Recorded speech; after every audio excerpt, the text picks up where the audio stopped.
गुणरहितं कामनारहितं प्रतिक्षणवरदमानम् अविच्छिन्नं सूक्ष्मतरम अनुभव रूपम। यह प्रेम गुण रहित है, कामना रहित है, प्रतिक्षण बढ़ता है, विच्छेद रहित है, सूक्ष्म से भी सूक्ष्म है और अनुभव रूप है। केवल कुछ बिरले हृदय में परम भक्ति देखी जाती है। यह सूक्ष्म नारद जी कुछ विशेषणों की एक श्रृंखला द्वारा परम भक्ति के स्वरूप पर प्रकाश डाल रहे हैं और उसकी विशालता और सुंदरता को व्यक्त कर रहे हैं। गुण रहितम, गुणों से रहित, उसको मेरे भगवान का प्रेम है। ऐसा भी नहीं कह सकते हैं कि वह किसी एक विशेष प्रेम पात्र के प्रति संकुचित क्षेत्र का प्रेम नहीं है, बल्कि यह प्रेम सर्वव्यापक स्वरूप का है। यह वह प्रेम है जो मनुष्य के व्यक्तिगत को ही परिवर्तित कर देता है। यह प्रेम समझ के परे है। यह परम प्रेम है और इसमें परम तादात्म्य है और कामना रहित, यह कामनाओं से रहित है।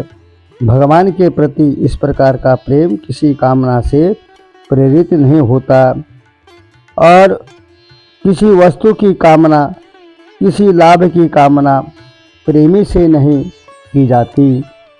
जिस प्रेम की चर्चा नारद जी कर रहे हैं वह इतना सच्चा और इतना उत्कृष्ट है कि वह साधारण प्रेमियों की पहुंच से परे है, उनसे बहुत दूर है। संसार के हमारे सारे कर्तव्य कामना प्रेरित कार्य होता है और कामनामय प्रेम कामांध प्रेम कहलाता है और प्रेम आत्म भाव पर विजय प्राप्त करना है। कामांध भाव हृदय की शांति भंग करता है और प्रेम शांतिदायक प्रदान करते हैं। कामांध प्रेम आनंद की खोज करता है और प्रेम आनंद में निवास करता है। प्रेम मन में स्थिरता लाता है। काम भाव निरंतर इस भाव का खंडन करता है। कामनामय प्रेम और निष्काम प्रेम के इस अंतर को समझ लेना चाहिए। यह प्रेम कामना रहित है। कामना भाव की चेतना भी उसमें बड़ी नहीं। प्रतिक्षण प्रभाव सीमा तथा गहनता में उसकी वृद्धि होती रहती है।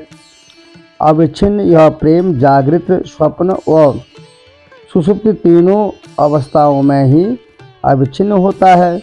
उससे तादात्म्य हो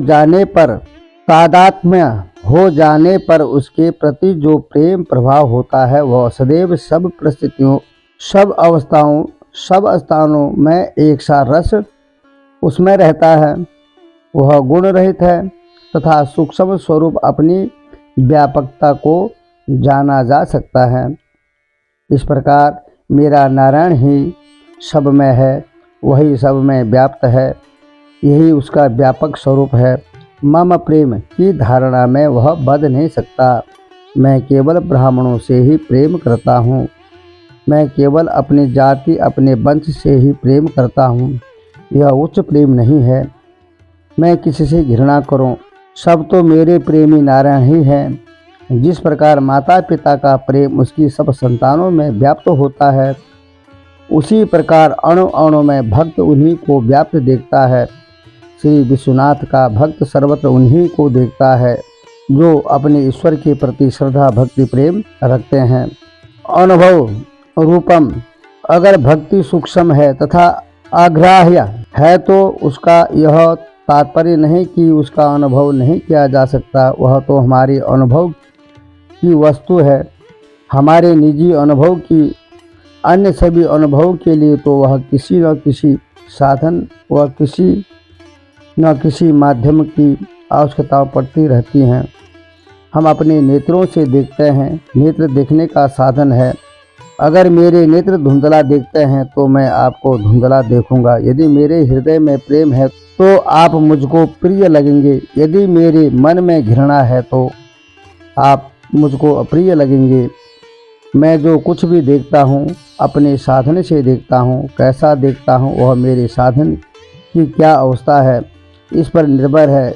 ये सभी अनुभव किसी माध्यम से ही प्राप्त होते हैं। परंतु प्रेम अपना निजी अनुभव है। संस्कृत में इसको अनुराग कहते हैं। अनु का अर्थ निरंतर, राग का अर्थ है प्रेम, यानी इसी प्रकार अनु का अर्थ निरंतर और भवम का अर्थ होना। जो निरंतर हो उसका नाम अनुभव, निरंतर अखंड रूप से एक ही भाव का रहना अनुभव है। प्रयत्न करो, केवल स्थित रहो, एक रस रहो, बस केवल स्थित रहो। जब तुम्हारा यह स्थित स्वरूप तुम्हारी व्यवहार का स्वरूप हो जाएगा, तब वह तुम्हारे बन जाने का स्वरूप होगा। इस कारण अपने स्वरूप में स्थित रहो, यही भक्ति की चरम अवस्था है। क्योंकि प्रेम में पूर्ण आत्मसमर्पण, वही उसके साथ आपका पूर्ण आत्मसमर्पण है। तब आप उसके साथ एक रस हैं। इसका अनुभव होना ही एक रस माना गया है। नारद जी की भक्ति की परिभाषा अब समाप्त है। इस प्रकार भक्ति अनिवर्चनीय है। मुखा स्वादनवत जैसा कि गूंगे का गुड़ है, वैसी ही यह परम भक्ति है। केवल कुछ पात्रों में ही उसकी उपलब्धि होती है। फिर यह गुण रहित है, प्रतिक्षण वर्धमान, साथ ही अविच्छिन्न, सूक्ष्मतर तथा अनुभव रूप है।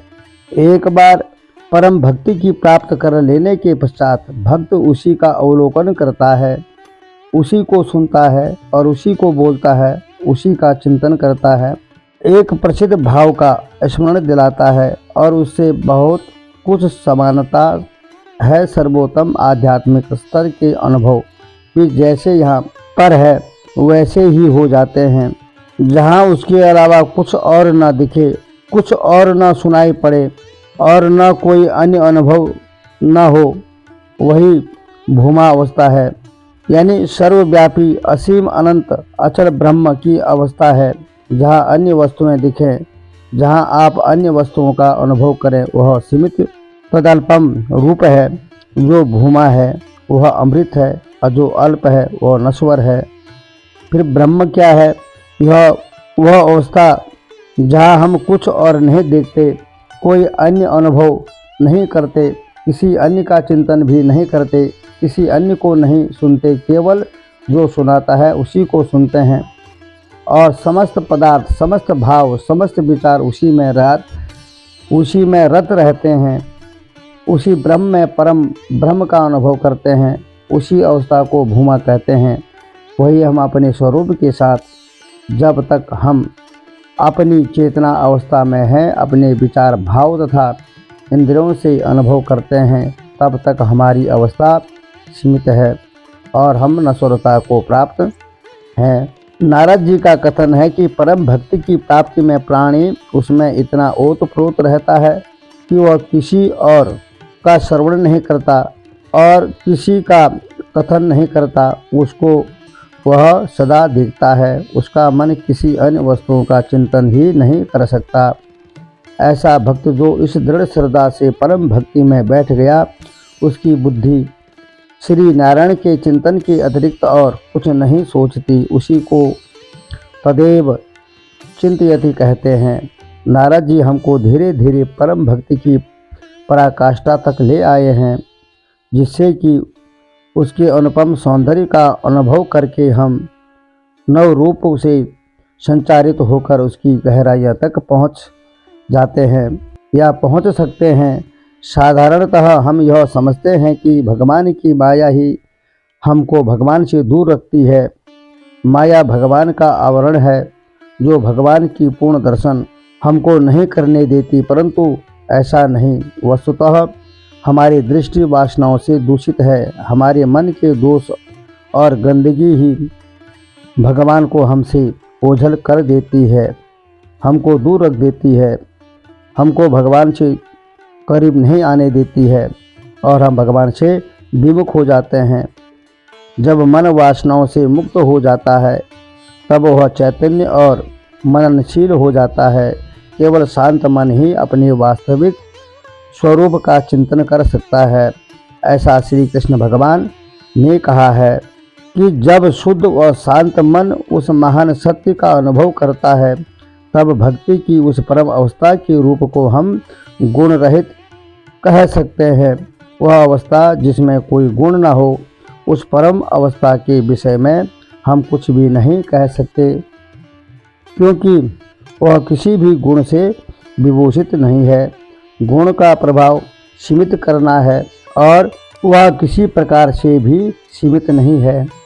उसमें इच्छाओं का लेश मात्र भी नहीं है जो उसको दूषित कर सके। वह प्रतिक्षण वर्धमान है, उसकी धारा नित्य है, अविच्छिन्न है, उसका प्रभाव मदवत कर देने वाला है। निरंतर आनंद के कारण उसमें कोई भेदभाव भी नहीं होता है। सर्वकर्म व सर्व विचार उसी में विलीन हो जाते हैं और भक्ति का अर्थ परमेश्वर के प्रति अनुराग होने से ही नहीं है।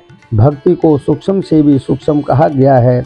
सूक्ष्म वस्तु व्यापक होती है अतः सूक्ष्म से सूक्ष्मतर होने के कारण अपने अति व्यापक स्वरूप के कारण वह समस्त जगत में व्याप्त होती है। इसलिए सच्चा साधक अनुभव रूप से अपना प्रेम समस्त जगत में व्याप्त देखता है और वह निरंतर उसी भाव में स्थित रहता है।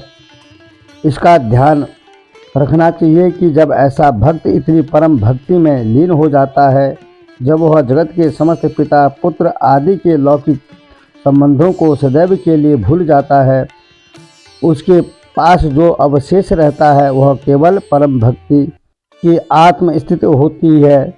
इस अवस्था में तत्क्षण प्राप्त अनुभव कहते हैं, वह विषय वस्तु संबंध नहीं होता है। इस प्रकार जहाँ हमें अनुभव के लिए वहाँ निज स्वरूप को छोड़कर और कुछ प्राप्त नहीं है और नेत्रों से कुछ नहीं दिखता, क्योंकि नेत्रों से शरीर संबंधित नहीं रहा। शरीर व शक्तियों से संबंध टूट गया, शरीर का शक्तियों से संबंध हट गया। कुछ दिखाई नहीं पड़ता, कुछ सुनाई नहीं पड़ता, अतः स्वरूप के अतिरिक्त किसी अन्य वस्तु का ज्ञान ही नहीं है। चिंतन मनन तथा अनुभव करने के साधन के परे चले जाने के कारण नश्वर जगत पदार्थ तथा संसार के परिचित अनुभव के नेत्र अपने आप ही संकुचित होकर हट जाते हैं। परंतु आज हमारी अवस्था क्या है, जहाँ पदार्थों का ज्ञान होता है, जहाँ भाव और विचारों का अनुभव किया जाता है, उस अवस्था को अल्पम कहते हैं। नारद जी भक्ति को परम भक्ति रसास्वादन करा रहे हैं और अंत में वे कहते हैं कि तत् प्राप्य, यदि उसको प्राप्त करके भक्त उस स्थिति को प्राप्त हो जाता है जहाँ उसका मन किसी अन्य वस्तुओं का चिंतन नहीं करता, कुछ और नहीं सुनता, न किसी और विषय की बात करता। जिसने अपने आंतरिक स्वरूप को दिव्य कर लिया है, उसके लिए जगत के समस्त इंद्रिय पदार्थ अनुभव और मनन नारायण स्वरूप ही हो जाते हैं और संसार के भिन्न भिन्न नाना रूप पदार्थ ऐसे प्राणी के लिए दिव्य हो जाते हैं। वह उनमें दिव्यता का अनुभव करता है और उसी को सविकल्प समाधि कहते हैं। इसमें स्थिति बुद्धि को सर्वत्र एक ही वस्तु दिखती है। इस अवस्था में उसे वही प्रिय वस्तु सर्वत्र दिखती है जिसकी प्राप्ति के लिए वह अभी तक प्रयत्नशील था। वह अहम ब्रह्मास्मि वृत्ति हो सकती है, वही सोहास्मि वृत्ति हो सकती है, वही शिवो अहम हो सकती है, वही श्री कृष्ण नारायण मय जगत वह जगत हो सकता है।